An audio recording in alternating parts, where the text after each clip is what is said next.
Tengok ke spion. Tengok ke spion kiri. Gak ada siapa-siapa. Tengok ke sebelah kanan. Gak ada siapa-siapa. Pas dia nengok ke belakang, itu kaget bukan main loh. Si Suprap ini.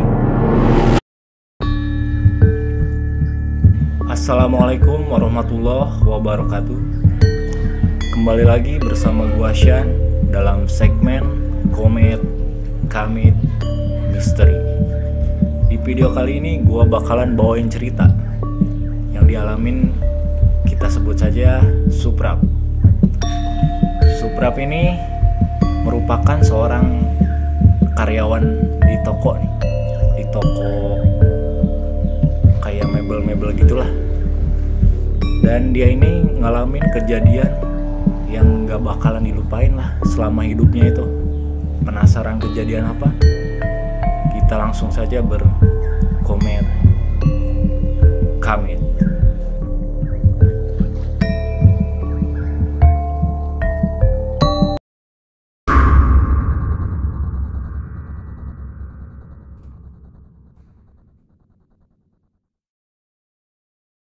Oke guys, di sini gue bakalan ngedeskripsiin nih Suprap itu ya. Jadi Suprap itu umurnya sekitar 22 tahun dan dia merupakan karyawan di suatu toko ya, toko mebel, dan jarak dari rumahnya sampai ke tempat kerjaan sekitar 7 km lah. Dan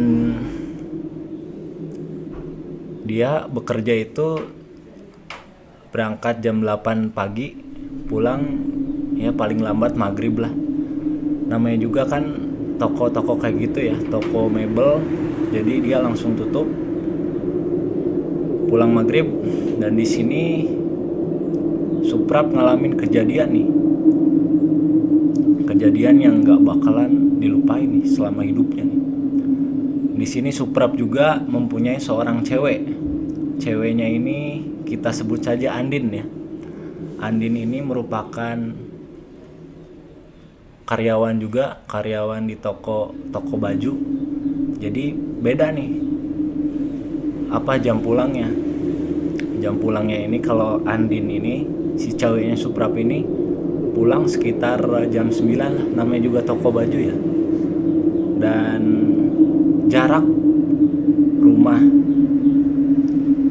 Suprap sama Andin ini sekitar, tapi dia masih satu desa nih, sekitar 2 kiloan lah. Dan di sini ada kejadian, dia itu ceritanya mau ngejemput si Andin ini nih sekitar jam 9 malam. Dan di situ singkat cerita, si Suprap ini siap-siap lah bergegas untuk menjemput si Andin ini sekitar jam 9. Jam 9 dia berangkat, tapi cuaca nggak mendukung nih. Cuaca kayak gerimis-gerimis gimana gitu, gerimis-gerimis ngeri lah kalau malam kayak gitu. Dia berangkat nih. Jadi sebelumnya gue mau deskripsiin lagi desa Suprap ini. Desa Suprap ini masih jarang-jarang rumah. Jadi misalkan nih rumah di sini, di pinggir-pinggirnya kebon, baru rumah lagi, baru kebon lagi, rumah lagi. Ya itulah, masih jarang.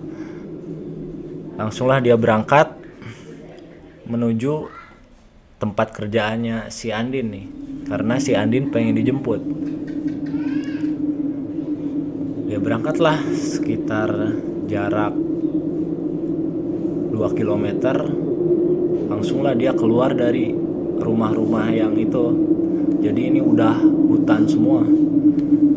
Dia bergegas naik motor ya, kecepatan sekitar 40 atau 60 km lah, karena jalan juga sedikit banyak berlubang. Dia berangkat nyantai ya sekitar masih jam 9 ya. Dan di sini tiba-tiba nih si Suprap ini ngerasa berat motornya, padahal dia sendiri, tapi dia cuekin lah. Dia lanjut jalan dan pas ini nih, pas apa namanya tuh disebutnya tuh, pas hutan-hutan itu kan ada belokan jalannya nih, belokan sekitar 30 derajat lah. Dan di sebelah kanan ini ada pohon bambu, di sebelah kiri hutan-hutan kayak gitu, kayak kebun sawit gitu. Dia ngelewatin itu, tiba-tiba mati nih motornya. Dia bawa motor matic, mati. Ingat kan tadi yang berat-berat itu cuma dia cuekin, tiba-tiba motornya mati nih. Tes. Selang dari situ tiba-tiba nih ada suara, Mas, anterin saya mas. Tak kaget kan si Suprap ini langsung nih, dia nggak beranjak turun dulu dari motor nih. Dia nengok ke spion kiri, gak ada siapa-siapa. Tengok ke sebelah kanan, gak ada siapa-siapa. Pas dia nengok ke belakang, itu kaget bukan main loh. Si Suprap ini ngelihat sosok putih. Sosok putih itu ternyata kuntilanak. Dia langsung turun dari motor kan.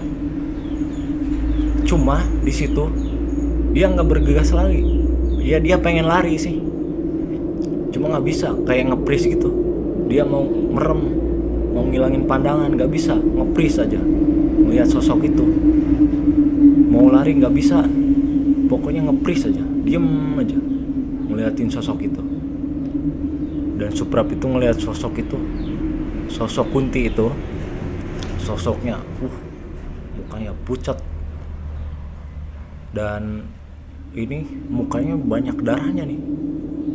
Dan ya Suprap itu nggak bisa gerak lah pokoknya. Di situ cuma diem aja. Dia udah takut nih, udah mau pingsan tapi nggak bisa. Selang beberapa saat ini nih, setengah menit lah, 30 detik, tiba-tiba sosok itu langsung hilang, ngilang aja di motor itu. Dan tiba-tiba dari arah berlawanan nih, dari arah berlawanan jalan raya, ada suara orang jalan.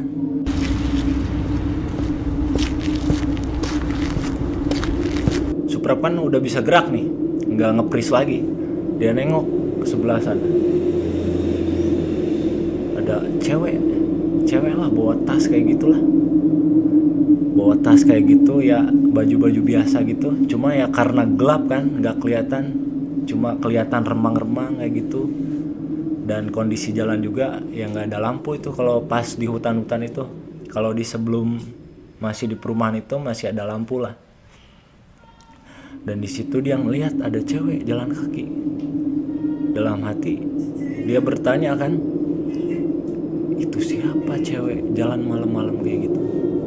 Posisi ini udah nunjukin sekitar pukul setengah 10. Langsung singkat cerita nih, dia jalan, cewek itu ngampirin si Suprap, jalan.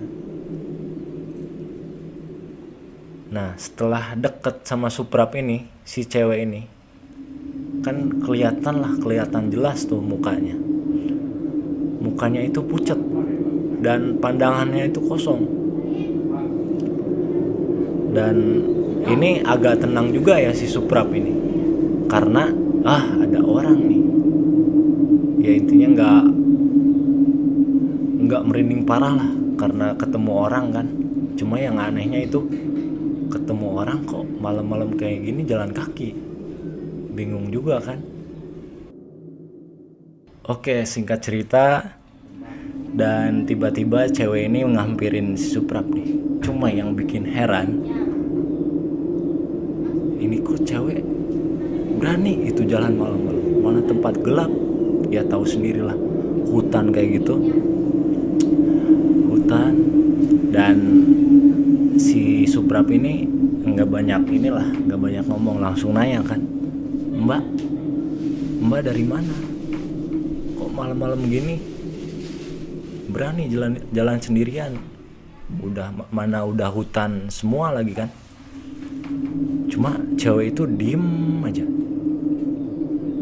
cuma tatapan gini, kosong gitu. Dan gak lama kemudian nih, si cewek ini bilang, Mas, anterin saya. tiba-tiba nih yang bikin Suprap ini kaget, mukanya ini langsung nengok nih ke arah Suprap. Di situ Suprap langsung kaget sejadi-jadinya, dan si sosok cewek ini langsung berubah. Ingat kan, jadi sosok Kunti yang waktu tadi di motor. Sontak si Suprap ini langsung lari. Cuma dia bisa lari. Cuma entah kemana tahu arahnya. Dia lari beberapa meter kan. Suara itu terdengar lagi nih. Pada saat dia lari, tiba-tiba bilang gini nih, ada suara gini lagi.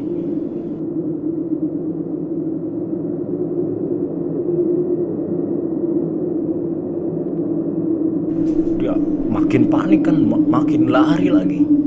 Tapi dia ngeberanin diri, nengok ke belakang. Gak ada apa-apa pas nengok ke belakang. Pas ke depan lagi, dia langsung kaget tuh. Pas nengok ke depan lagi, si sosok Kunti itu udah di depan dengan muka yang marah kayak gitu kan. Dan di sini akhirnya dia pingsan.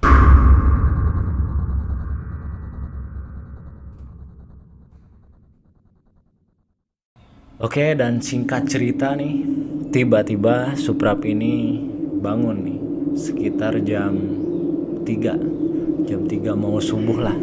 Dan ternyata dia udah di rumah si Bapak Peno. Kita sebut saja Bapak Peno. Dan akhirnya dia nanya-nanya kan ke Bapak Peno, Pak, kenapa saya tiba-tiba di sini? Dan ternyata Bapak Peno ini ternyata nemuin si Suprap ini tergeletak di jalan. Ya sekitar jarak dari motor itu sekitar 30 meteran lah ke arah balik lagi ke sini, ke perkampungan dia. Dia ngegeletak di pinggir jalan. Dan ya akhirnya dibawalah sama Bapak Peno ini sampai rumahnya. Dan di situ juga si Suprap ini nyeritain tuh kejadian yang dialamin oleh dia nih. Singkat cerita, dan akhirnya inget kan si cewek itu yang minta dijemput sama Suprap ini, si Andin ya karena si Suprap juga lama ngejemputnya nggak datang, akhirnya dia nelpon orang tuanya ini, si bapaknya ini. Akhirnya dia dijemput pulang dan gak ada apa-apa nih. Ya setelah kejadian itu si Suprap ini gak berani lagi nih keluar malam. Dan bertanya-tanya juga nih si Suprap nih tentang kejadian yang dialamin oleh dirinya. Ya padahal sebelumnya gak ada apa-apa di jalan belokan itu. Ya gak ada kejadian apa-apa kok.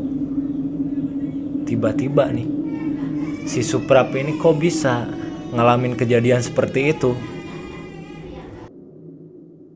Oke guys, jadi itu ceritanya. Gimana, serem nggak?